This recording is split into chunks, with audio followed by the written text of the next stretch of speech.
یعنی ایسی جگہ یا حالت کو اپنانا جہاں دین محفوظ رہ سکے، ٹھیک ہے، تو وہ دین فتنے میں ہے تو وہ چیز کو چھوڑ دینا، اور پھر اللہ کی خاطر ہر اس جگہ کام یا حالت کو ترک کرنا جو ایمان کے لیے نقصان دہ ہو۔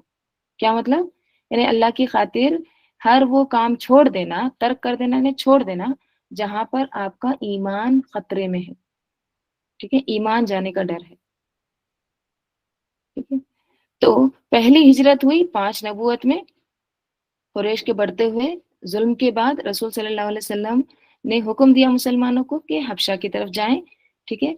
حبشہ کا بادشاہ جو تھا وہ بہت انصاف پسند حکمران تھا، اسی لیے حبشہ کو چوز کیا گیا، ٹھیک ہے۔ دیکھیے شام کو نہیں چوز کیا، ٹھیک ہے، یا پھر طائف کو ابھی نہیں چوز کیے، ٹھیک ہے، روم کو نہیں چوز کیے، روم یہ فارسی بہت بڑے بڑے ملک تھے نا، کنٹریز تھے، وہاں پر جاؤ یہ نہیں کہا، کیا کہا؟ حبشہ کی طرف جاؤ۔ کیوں؟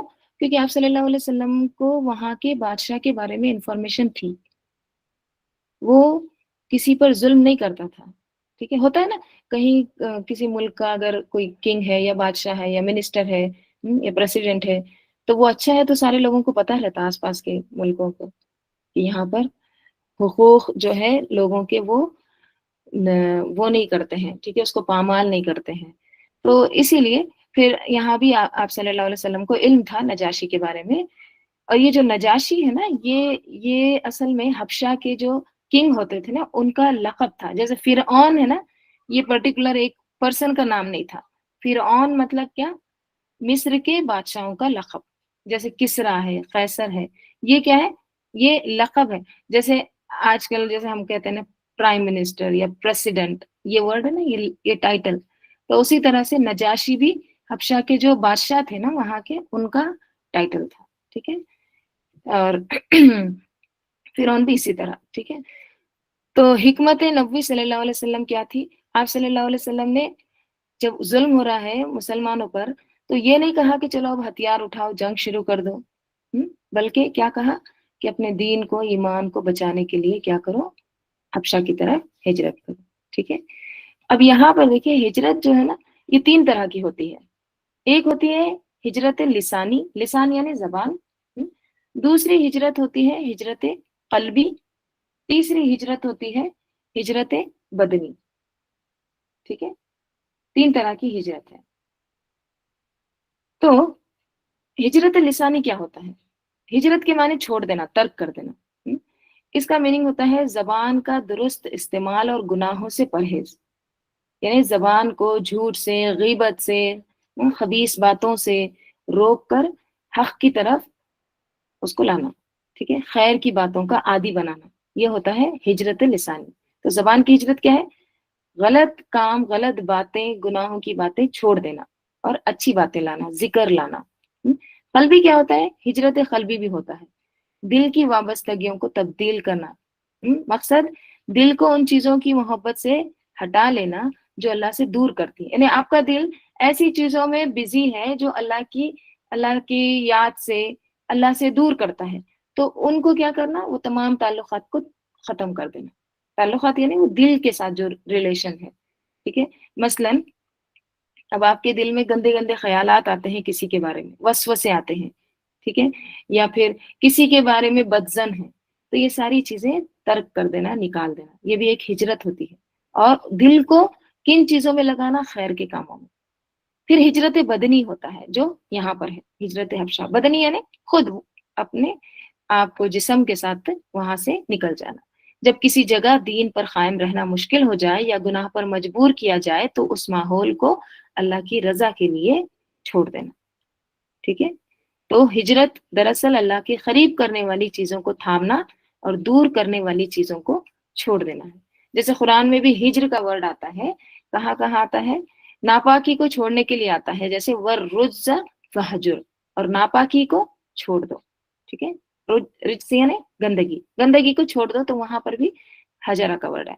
تعلقات میں علیحدگی کے لیے جیسے میاں بیوی کے تعلق سے آتا ہے نا سورہ نساء میں، وَاهْجُرُوهُنَّ فِي الْمَضَاجِعِ، اور بستروں میں ان سے الگ رہو، ٹھیک ہے، ڈسٹنس۔ اور قرآن کو ترک کرنے کے بھی تعلق سے آتا ہے، کیا آتا ہے کہ آپ صلی اللہ علیہ وسلم نے اس کے بارے میں بھی فرمایا ہے کہ جیسے قرآن میں آتا ہے سورہ فرقان میں اللہ تعالیٰ فرماتے ہیں کہ میری قوم نے اس قرآن کو چھوڑ رکھا ہے. ٹھیک ہے, تو کیا مطلب اس کا؟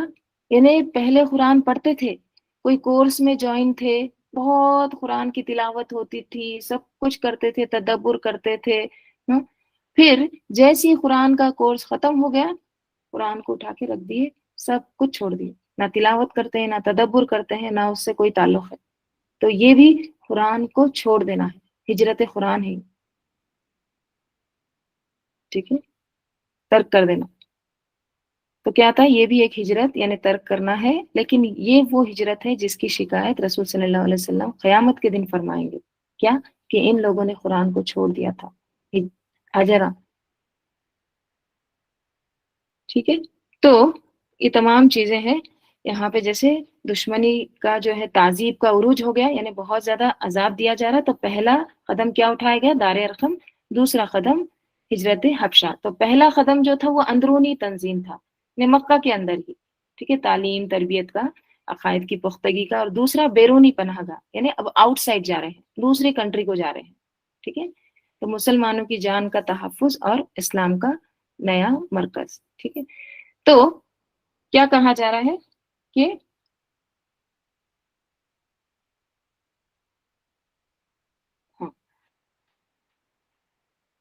یہ لوگ پھر کیا ہوئے؟ رات کے اندھیرے میں چپکے سے نکلے اور جدہ کے جنوب میں واقع شیبہ کی بندرگاہ کا رخ کیا. قسمت کی بات ہے کہ وہاں 2 تجارتی جہاز موجود تھے. دیکھیے اللہ تعالیٰ کس طرح سے مدد کرتا ہے. ابھی پہنچے مسلمان, ٹھیک ہے, رات کے وقت چپکے سے نکل گئے, تو وہاں پر 2 جہاز آلریڈی ڈپارچر کے لیے بیٹھے ویٹ کر رہے تھے. مطلب ایسے تھا کہ جیسے اللہ نے ان کے لیے رکھا تھا ان کو. نہیں تو دیکھیے جہاز چلا گیا تو دوسرا جہاز آنے, پھر دوسرا دن, تیسرا دن, پتہ نہیں کتنے دن کے بعد آئے گا. تو وہاں پہ 2 تجارتی جو جہاز تھے وہ موجود تھے آلریڈی. یہ لوگ ان پر سوار ہو کر حبشہ پہنچ گئے. ٹھیک ہے, ادھر قریش کو ان کے بھاگنے کا پتہ لگا تو غیظ و غضب سے پھٹ پڑی. اب کیا ہوا؟ پتہ چل گیا لوگوں کو, کفار کو پتہ چل گیا. تو اب یہ لوگ اتنے غصے میں آ گئے کہ ہم تو ان کو مارنے کی کوششیں کر رہے تھے, یہ تو بھاگ گئے.